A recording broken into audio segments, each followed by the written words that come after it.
Imagine for a moment a world where moral rules are mere suggestions. Here, amidst the scorching indifference of the Algerian sun, we find Meursault, the protagonist of Albert Camus's The Stranger.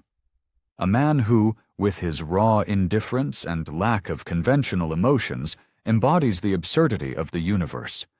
He lives in the moment with unsettling apathy, as if meaning had no place in his emotional dictionary. A slap in the face for those searching for meaning in every nook of existence. But wait, let's ask ourselves, what would we do if on a Sunday afternoon, on a lonely beach, our morality simply evaporated with the heat? How would the loss of the ethical compass affect our everyday lives? Camus immerses us in a murder as inexplicable as Meursault himself. A shot that echoes not only in the hot air, but in the foundations of what we understand as logic. The victim, a stranger. The motive, apparently none. Without a clear trail to follow, the narrative drags us towards a trial where what is really at stake is not the murder itself, but Meursault's behavior. His refusal to mourn after his mother's death accelerates his downfall, turning him into a stranger on trial, both morally and ethically. It is not the act of pulling the trigger that disturbs, but the icy apathy surrounding it. Let's say that, in the end, the court judges his being before his actions. This is where the web of absurdity is woven.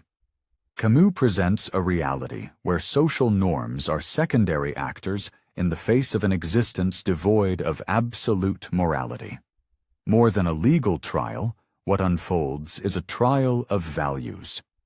Meursault's coldness, his lack of remorse, his disinterest in faking emotions he doesn't feel, condemns him in a society that demands conformity and meaning.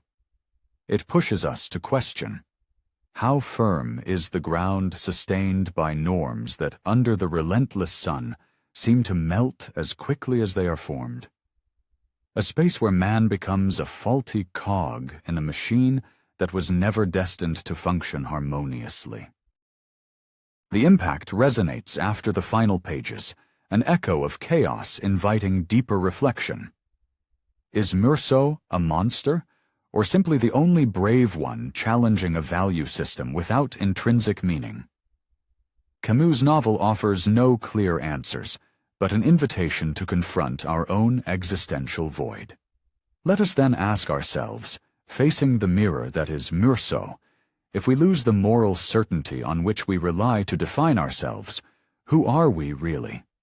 Between the shadow and the light that Camus unveils, there is a call to re-examine our humanity in a world where absolute truths are an illusion. In the end, the true question is not about what Meursault did, but why we repeatedly choose to ignore the absurdity of our own existence.